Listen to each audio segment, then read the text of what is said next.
Hello student, स्वागत है आपका एक और नई वीडियो में। तो देखिए बच्चों, आज का जो हमारा टॉपिक है, आज की हमारी जो क्लास है वो है क्लास 12th की जो केमिस्ट्री है उसका चैप्टर 1 जिसका नाम है विलयन अर्थात सॉल्यूशन, उसका 20वां वीडियो, जिसमें आज का हमारा जो टॉपिक है वो होगा मोलल उन्नयन स्थिरांक। क्या नाम है टॉपिक का? मोलल उन्नयन स्थिरांक। बहुत ही इंपॉर्टेंट टॉपिक है, या तो एग्जाम में डेफिनेशन पूछ ली जाती है या फिर उस पर न्यूमेरिकल आने की संभावना होती है।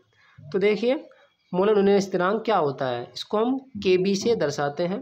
तो देखिए, 1 किलोग्राम या आप कह सकते हैं 1000 ग्राम। तो 1 किलोग्राम या 1000 ग्राम विलायक में विलेय का 1 मोल घोलने पर क्वथनांक में जो वृद्धि आप कह सकते हैं उन्नयन होती या होता है, उसे मोलल उन्नयन स्थिरांक कहते हैं। तो सपोज कीजिए आपके पास में 1 किलोग्राम या 1000 ग्राम क्या है, विलायक है, उसमें आपने क्या कर दिया, विलेय का 1 मोल घोल दिया।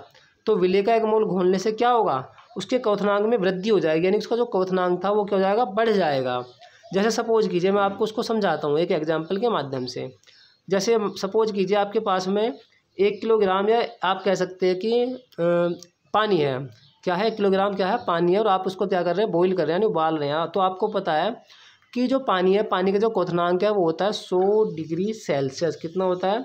100 डिग्री सेल्सियस। जैसे ही आप उसमें विलेय का 1 मोल घोलेंगे तो आप देखेंगे कुछ समय के लिए जो पानी है, पानी उबलना बंद हो जाता है। क्यों हुआ ऐसा?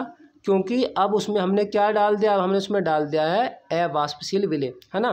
तो हमने यही तो लिखा है कि विलायक में क्या करेंगे, विलेय का 1 मोल घोलेंगे। तो विलेय का 1 मोल घोलने से क्या होगा, उसका जो क्वथनांक है वो बढ़ जाएगा। क्यों बढ़ेगा? क्योंकि अब उसमें जो है जो विलेय है वो भी ऐड हो गया है। जैसे सपोज कीजिए, जब जो पानी था वो उबल रहा था कितने पर, 100 डिग्री सेल्सियस पर। अब सपोज कीजिए वो उबल सकता है 101 डिग्री सेल्सियस पर या 102 डिग्री सेल्सियस पर। तो इसी को हम कहते हैं कि क्वथनांक में क्या हो गया, उसमें उन्नयन अर्थात वृद्धि हो गई। क्लियर? तो 1 किलोग्राम या 1000 ग्राम विलायक में विलेय का 1 मोल घोलने पर क्वथनांक में जो वृद्धि होती है। इसके अलावा क्वथनांक में उन्नयन या वृद्धि, इसके अलग से वीडियो मैंने बनाई हुई है, आप अच्छे से अगर समझना चाहते हैं उसमें भी आप देख सकते हैं। ओके, अगर आप उसे देखेंगे तो ज़्यादा अच्छा रहेगा, तब और अच्छे से समझ में आएगा ये।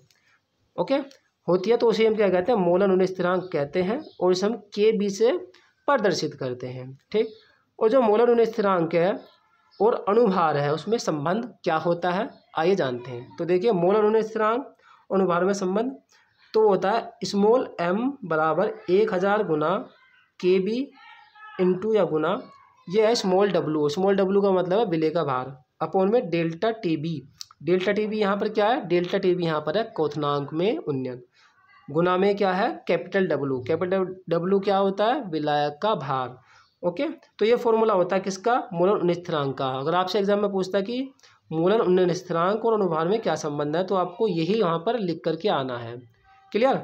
और आपको यहाँ पर इसमें यह भी लिखना है कि जो इसमें प्रतीक यूज हुए हैं वो क्या क्या हैं। तो यहाँ पर लिख सकते हैं कि जहाँ स्मॉल m बराबर क्या है, विलेय का अणुभार, KB क्या है, मोलल उन्नयन स्थिरांक, स्मॉल w क्या है।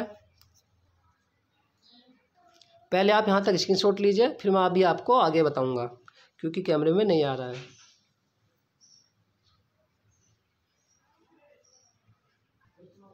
तो देखिए बच्चों, स्मॉल w है विलेय का द्रव्यमान या आप कह सकते हैं भार, कैपिटल W क्या है, विलायक का भार, और डेल्टा TB बराबर क्या है, क्वथनांक में उन्नयन।